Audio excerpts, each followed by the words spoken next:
onto the Fortress of Lions, and we're getting started. So Acno opening up right with the blasters. BalloonBoy going to be looking for a weapon himself, and that gravity cancel D-Light not going to go punish. We've got blasters versus blasters to open us here at Midseason CEO. That's right. BalloonBoy playing back for the second kill. Right now, both of them are just going to be looking for the first big opening. D-Light, side light, neutral. A good amount of damage being dealt onto Acno here. They're looking for the same thing. They're looking for the same openings. BalloonBoy going to be landing with a ground pound. The D-Light into the recovery. Good damage being dealt here.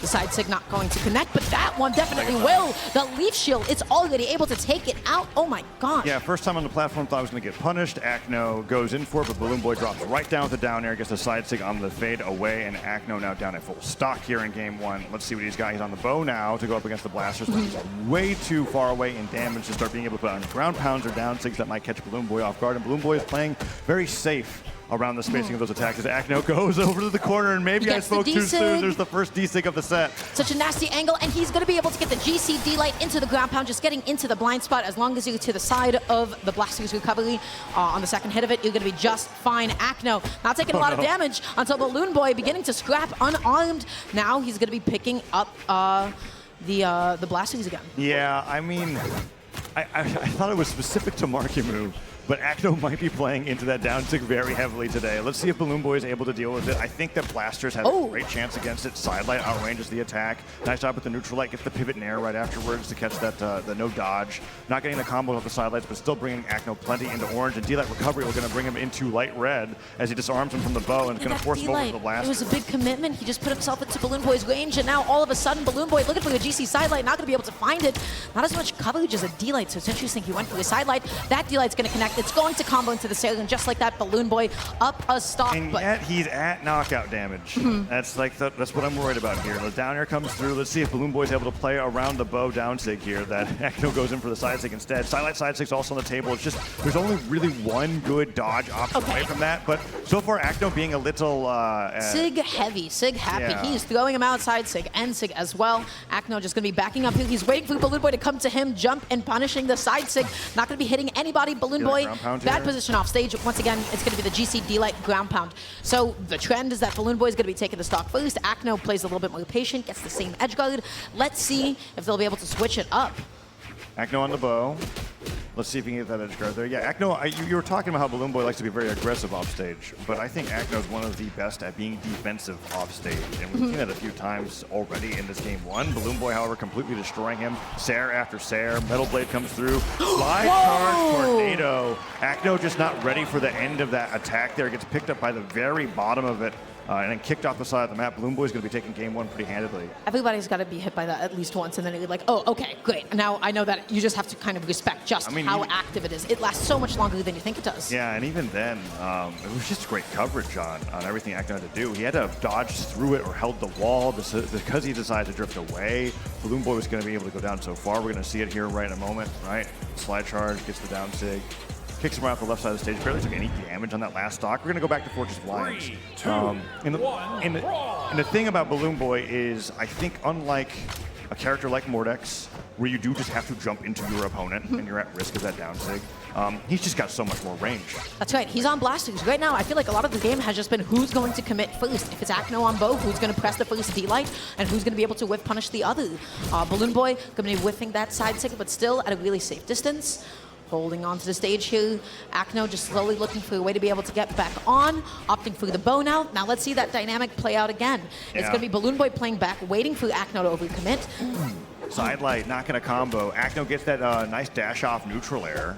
Side air, down air, going to combo. Weapon throw going to catch him, and now he's got to dodge to the stage. Acno goes for a D-Light ground pound, and BalloonBoy did an amazing job with that exhaustive recovery there. If Acno hadn't gone for D-Light ground pound there, BalloonBoy would have dropped down, lost the stock, but instead he makes it back, gets the chase dodge, hits the down sig, puts Acno off stage, and the D-Light ground pound from the aggression makes Acno still come out on top on that stock. The only way that he has been taking out stock so far this set, that is the third time that he has done it, the third time in a row going into this game too, but now it is Acno who has the lead, is what I would say, until BalloonBoy able to get the two-piece, just closing it out with the sail, and just like that, the stocks are even again. Primes the boots too, so no blasters for a bit here as BalloonBoy kicks Acno away from the weapon. Acno comes right back with the blasters and side aired again.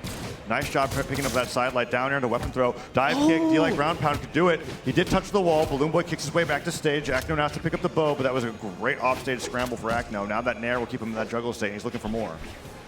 Slowing down the pace of the game again. Not going to be able to whip punish that. The sidelight not having the distance, but the GC D-Sig sending BalloonBoy at a nasty angle. GC and Sig Acno not going to be able to connect it. BalloonBoy makes it back onto the stage. I wouldn't be surprised if he down sigs again in this moment here. He avoids the tornado. No, jumps into it, not thinking BalloonBoy was going to hold it, and BalloonBoy does not get caught by the down sig from Acno. He falls straight down off the stage, and BalloonBoy is actually playing around Acno's maneuvers quite well. If Acno's going to continue using his dodge to go for these down sigs, the tornado covers almost all of the stage that Acno can cover. His dodge gone once again. Let's see if BalloonBoy goes down there. You have to be a little careful about Blaster's D-Sig. It has the same properties as Bow, but it's so much slower that you're not as threatened by it. You do not want to get reversal off stage. BalloonBoy, though, he's putting on the pressure. He's putting on the damage. He's going out there for the ground pound. He didn't get it, but this time around, he does go for it. He lands it, and now he is up 2 games to none.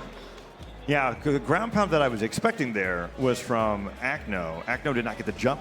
Instead, ended up traveling down near the bottom of the stage, and right away, fell off of the side of the wall, hit the ground pound himself. BalloonBoy's able to get the 2 stock there in game number 2. This is looking pretty dire for Acno, but it was the same way against Markimu, and so I am curious to see how this game 3 is going to go. If they're going to continue going back and forth with Lions. These down sigs have been fantastic. This isn't like a BalloonBoy VV playstyle thing. I'm seeing him do this specifically for how Acno is playing in this matchup.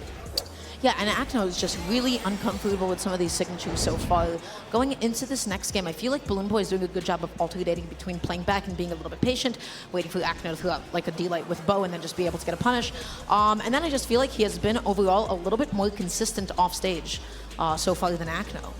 Acno's gotten the reversals on him several times, though. And Yeah. it's mainly what's happening on main stage, which is that when Acno's playing the game up with him in center stage, and there's neutral interactions, he's losing 4 out of 5. And then he goes off stage, and sometimes he overextends a little bit too much, and you see a D-Light ground pound, but that's becoming less and less common as the match progresses. Acno no longer confident in the weapon kit that he got from Diana. He's bringing out an old pick here with the Ragnar Axe guitars onto Miami Dome as well, so a super big change of pace in the counter picks. We're going to see if the Axe does well here against BalloonBoy and the guitars. Something that we're going to see from Acno plenty as he's destroying BalloonBoy on this first stock. Oh, Grab the it, cancel GC end and light. light. That is 0 to knockout. The weapon toss, is that going to be able to close it out? Yes, it will be. BalloonBoy too deep to be able to dodge back onto the stage, and now Acno opening off with a hot lead. Yeah, what makes Ragnar so popular is the after the sidelight and air juggle, right? You get the addition of neutral signature on the way down as well. That's just that much more powerful and extra little bit of damage. But I mean, so far, Acno's just been destroying him on the axe alone. Side sig will catch him on that stock, and he brings it right back. Yeah, it's so quick. That is already the 3rd time I believe that Acno's getting hit by that. But right now, I just feel like his axe advantage stayed a little bit more consistent than what we've seen from either of the weapons that Diana had to offer. So let's see if that's going to continue. He gets down to it off stage. BalloonBoy, those safe pokes, those side lights. Acno just able to jump over. Wow, axe area is so big. Yeah, but the drift on it is not as great as it once was. So you lose a little bit of that steerability when you throw out the attack, down or down light, not going to quite hit. And BalloonBoy looking for the reversals on the dares, avoids narrowly the end light. Acno gets 1 down air, tries to dribble into a neutral air, and he's a Sarah away from putting BalloonBoy into a precarious position. And it's going to get punched by sidelight sider. Nice job from BalloonBoy. Let's see if Acno can get the stock recovery. The delayed recovery, BalloonBoy was just not ready for it. It sent him so deep off stage. Acno going to opt to pick up a weapon instead. The D-Sig not going to be able to connect. Okay, backing off a little bit here. What's it going to be? He's looking for recovery. He wants that jump call out so badly. Let's see. Yeah, while down sig does have that like spike. Oh wait, Leaf Shield does get barely punished. That sidelight doesn't lead into anything here.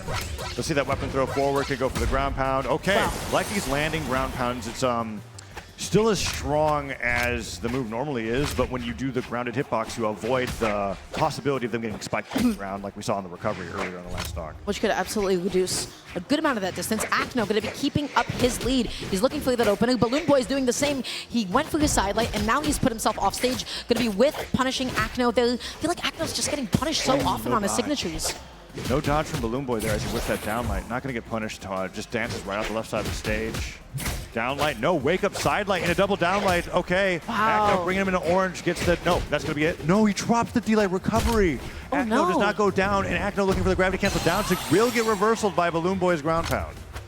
you are not comfortable yet. If you are Acno, he's on last stock. It's still a completely healthy stock, but BalloonBoy, especially when it comes to the offstage, he is able to make those reversals. He whips the sidelight. Acno not going to be able to get the punish in time. His sidelight was a little bit too close to BalloonBoy, and he wasn't able to hit him stacked. And the blasts are coming out now. Sarah after Sarah, D-Light side air will put him to the right, throws the weapon away, goes over to the boots, picks the jump up with the recovery, Nair to recover that hit. BalloonBoy steals the stock and gets the 3-0. Acno quickly takes a trip down to the elimination side as BalloonBoy secures winners finals here at the Midseason Championship. A very dominant victory coming into that Really set. dominant, yeah. Even when Acno had what was essentially an entirely stock lead, he was going into that completely healthy. BalloonBoy, he was just able to get the juggle that he needed. He was able to get the